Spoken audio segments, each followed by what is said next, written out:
vista de la situación tan complicada que usted ha descrito, los escándalos de corrupción que asolan al Gobierno y que lo han estado persiguiendo en estos 2 años, ¿por qué cree que el Partido Popular a día de hoy se mantiene en un porcentaje similar de voto al de hace 3 años? Mañana se cumplen 3 años precisamente del 23J. ¿A qué achaca que a pesar de que hay un baile de escaños en las encuestas el porcentaje sea igual? Usted me dice que el PP se mantiene, etcétera, que no despegamos más. Bueno, bien, correcto. Yo creo que es milagroso que un ciudadano que se informa a través de Radio Televisión Española pueda votar al Partido Popular. Esto me parece de unos valientes enormes. O que un ciudadano que lea determinados medios públicos o escuche pueda votar a un partido como el Partido Popular. Por tanto, yo estoy razonablemente satisfecho. Primero, porque en las encuestas hay una constante. A pesar de todo el aparato del Estado, a pesar de todos los medios públicos instrumento de publicidad y demagogia del Gobierno, a pesar de eso, el Partido Popular sigue siendo la primera fuerza política en España y sigue ganando las elecciones cada vez que se producen. Yo acabo de recibir la encuesta del partido antes de bajar. No me ve usted cara de preocupado. No estoy preocupado. En el año 23 le sacamos al Partido Socialista 16 escaños. Hoy, la mayoría de las encuestas, salvo las del Gobierno, salvo las del CIS y salvo el aparato mediático del Gobierno, pues nos sitúan 30, 35, 40 escaños por encima. No está mal. Sobre todo no está mal porque somos el primer partido. Porque usted ha hecho referencia a las encuestas que le ha parecido al partido cuando ha bajado. Si nos podría decir cuáles son los datos de esas encuestas. Gracias.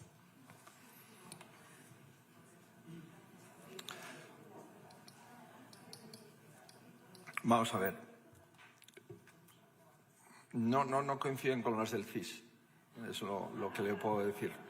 Y fíjese que el CIS tiene 17 millones para pagar encuestas de nuestros impuestos. Nosotros tenemos muy poco dinero, pero no coinciden con las del CIS. ¿Cómo lo lees, Pedro? Bueno, ha pasado siempre que se ataca a los medios públicos la oposición. Eso es algo muy tradicional, ¿no? Eso es cierto, ¿no? Yo creo que en este caso, en estos momentos, hay un especial ataque a los medios de comunicación públicos y además a los que se le pone el apellido de sanchistas. Mira, ten en cuenta que el apellido sanchista surge desde el mismo momento en que gana la moción de censura, ¿eh? Entonces todo era sanchismo, Sánchez era el ocupa, el ilegítimo. Yo creo que es algo que no ha variado, simplemente se ha incrementado en estos 3 últimos años. Y hay que entender también el punto de vista del Partido Popular, porque fue incapaz de formar gobierno cuando había ganado las elecciones, y entonces eso pues creo que crea un sentimiento de ira o rencor o de enfado permanente y hace que bueno, pues el discurso político sea mucho más amargo de lo que podría haber sido una situación normal. Y eso es lo que estamos viviendo en estos 3 años, ¿no? Es una situación realmente poco habitable en este país, ¿no? Por esa razón, ¿no? Sí, pero yo creo que he visto un incremento y aparte de otra cosa, Javier. Es decir, estaba comentándolo con el técnico, el programa que estás haciendo, con esa viveza, con esa gracia realmente, con esa capacidad de conectar con unos con otros. Es un programa pues que hace que se tenga más audiencia ahora en Televisión Española, entre este programa, los informativos y en general toda la televisión, ¿no? Yo creo que eso también, es decir, que se reduzca la cuota de pantalla de otros medios, o algún otro medio que pudiera apoyar la causa de Feijóo porque hay más audiencia, pues hombre, yo entiendo que pueda ser una queja, pero no deberían tenerla porque hay muchos medios en este país que apoyan a Feijóo, ¿no? Y se va a modificar el Código Civil para ordenar el acceso a la nacionalidad. Ministra Diana Morant, ¿qué tal? ¿Cómo está? Muy buenas tardes. Buenas tardes. Acaba de escuchar a Núñez Feijóo, ¿cómo lo lee? Bueno, es que van pasándose de frenada y al final acabaremos por descubrir algo que creo que muchos intuíamos, que es que Vox siempre ha estado dentro del PP y que por tanto ya les sale ese franquismo del que nacieron y tenemos pues a la ultraderecha, el principal partido de la ultraderecha es ya el Partido Popular y Alberto Núñez Feijóo. Ustedes están, Comunitat Valenciana, ahora en un lugar donde se acaba de aprobar y llevar ya a presupuesto la prioridad nacional. Sí, hoy es un día muy triste aquí en la Comunidad Valenciana porque efectivamente la sociedad valenciana está recibiendo un mensaje muy peligroso, que es el de que el gobierno valenciano pues, va a distinguir entre si eres o no eres suficientemente valenciano o suficientemente español, pues por ejemplo para recibir asistencia sanitaria o para recibir educación, en este caso los niños o la gente joven, o para recibir una vivienda, ¿no? Y para mí es muy importante transmitirle a la sociedad valenciana que si este verano van al hospital y les falta una cama de hospital, la culpa no la tienen los inmigrantes, es el Consell, porque está cerrando camas, es el Consell de Pere Diorca el que está recortando en sanidad. O que si busca cualquier vecino una vivienda para acceder, no van a tener vivienda porque se la reparten entre ellos o porque le dan las promociones de vivienda al hijo de Aznar. O que si cuando volvamos a las clases seguimos teniendo las goteras, el calor en las aulas y esa falta de recursos para atender bien a nuestros niños, no es culpa de los inmigrantes, es culpa de la Consellería que está recortando en educación. Por tanto, al final es esa excusa permanente que necesitan, señalar a culpables y enfrentar al último con el penúltimo, a enfrentar al más pobre con el casi más pobre. Y mientras, pues los ricos y la gente de bien, pues viviendo de lujo aquí en la Comunidad Valenciana con rebajas de impuestos y amnistías de impuestos.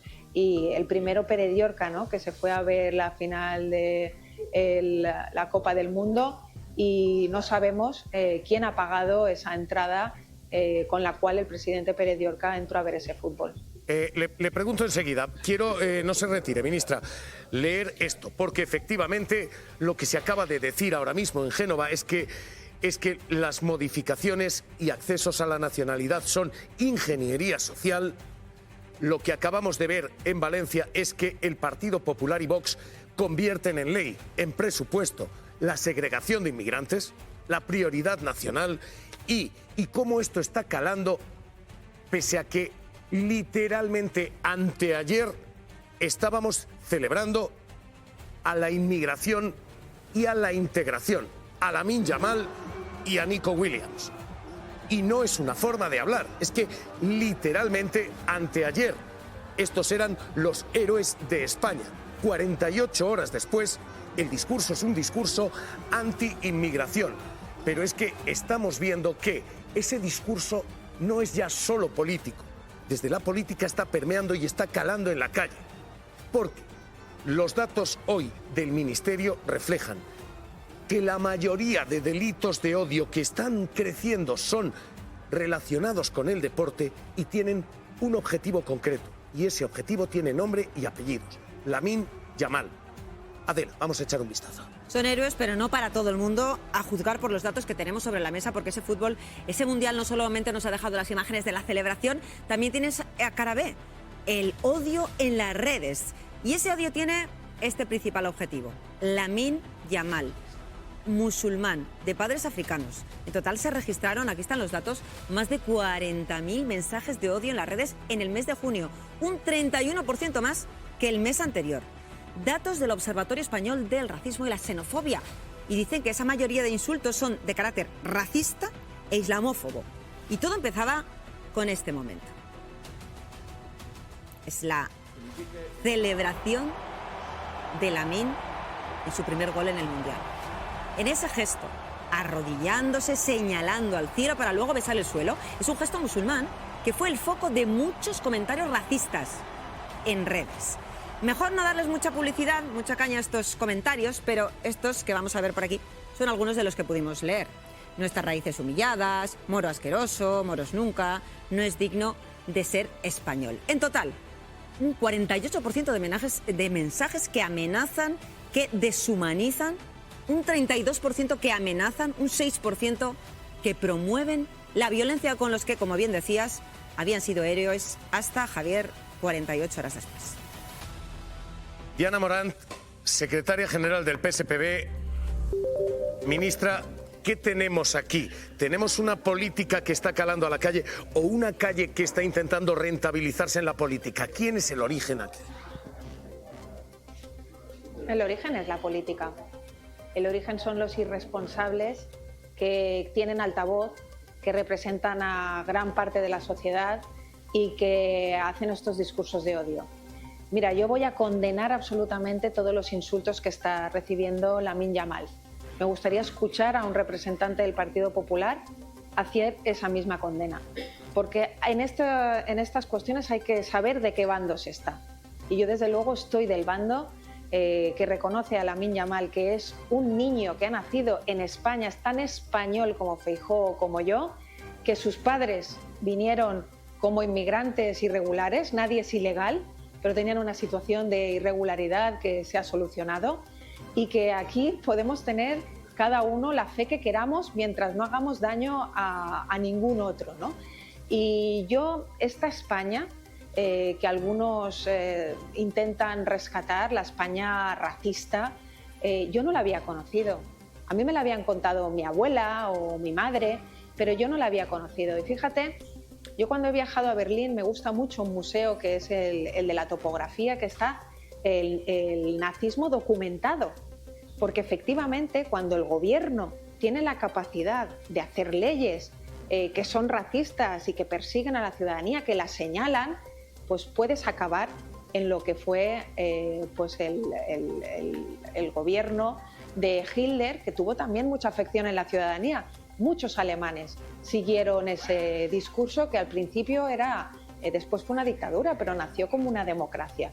Y yo creo que Alberto Núñez Feijóo se equivoca, pero está dibujando un camino que se parece cada vez más a esos gobiernos criminales como el de Hitler. Ministra, hay una última clave. Déjeme servir la información y le pregunto, porque todas estas polémicas tienen una guinda más, y es el viaje del presidente de la Generalitat al Mundial, sentado en una entrada que según los precios en el estadio vale 24.000 euros. La polémica hoy es de nivel. ¿Por qué? Porque Juanfran Pérez Llorca, el presidente de la Generalitat, colgaba esa fotografía en esa butaca, en ese escenario, 24.000 euros. 4 días en Nueva York, del que no se ha informado ni de los días de baja que se tomaba, ni de la delegación de competencias si las ha habido, ni sobre todo de los pagos. Hoy regresa al trabajo. La federación dice es que ha sido invitado. La oposición pregunta ¿en calidad de qué? ¿De ciudadano Pérez Llorca o se le han pagado los costes?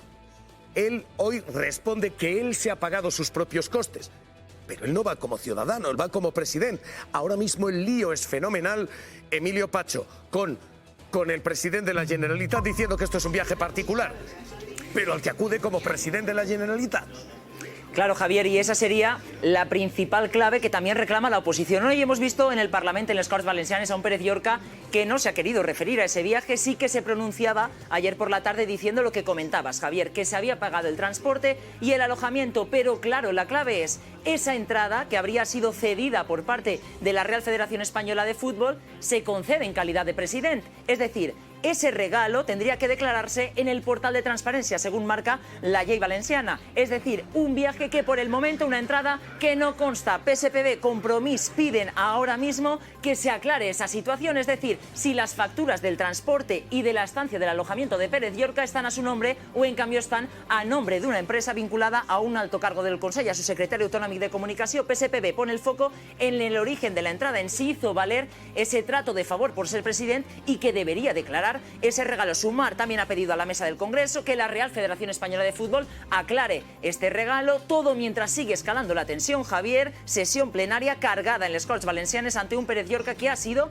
previsiblemente el único presidente autonómico invitado a ver esa final del Mundial de Fútbol el pasado domingo en Nueva York. Es que acabo de venir de ver la final del Mundial de Fútbol, una final a la que ha ido sin costarle un solo euro a todos los valencianos, porque ha sido un viaje que me he sufragado yo, de mi bolsillo, tanto el desplazamiento como la estancia en el hotel. Yo, como una persona normal, me he ido a ver la final de la Copa del Mundo pagándome de mi bolsillo el viaje.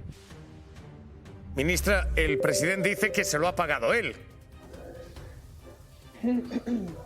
No, me encanta que se defina como una persona normal, ¿no? Porque seguramente cualquier persona normal El sábado a última hora se organiza un viaje a Nueva York con los precios de los vuelos, con los precios del alojamiento, y a cualquier persona normal se le regala una entrada para ver la final mundial de fútbol. Este señor se quiere disfrazar de una cosa, pero la realidad es que es Mazón versión 2.0.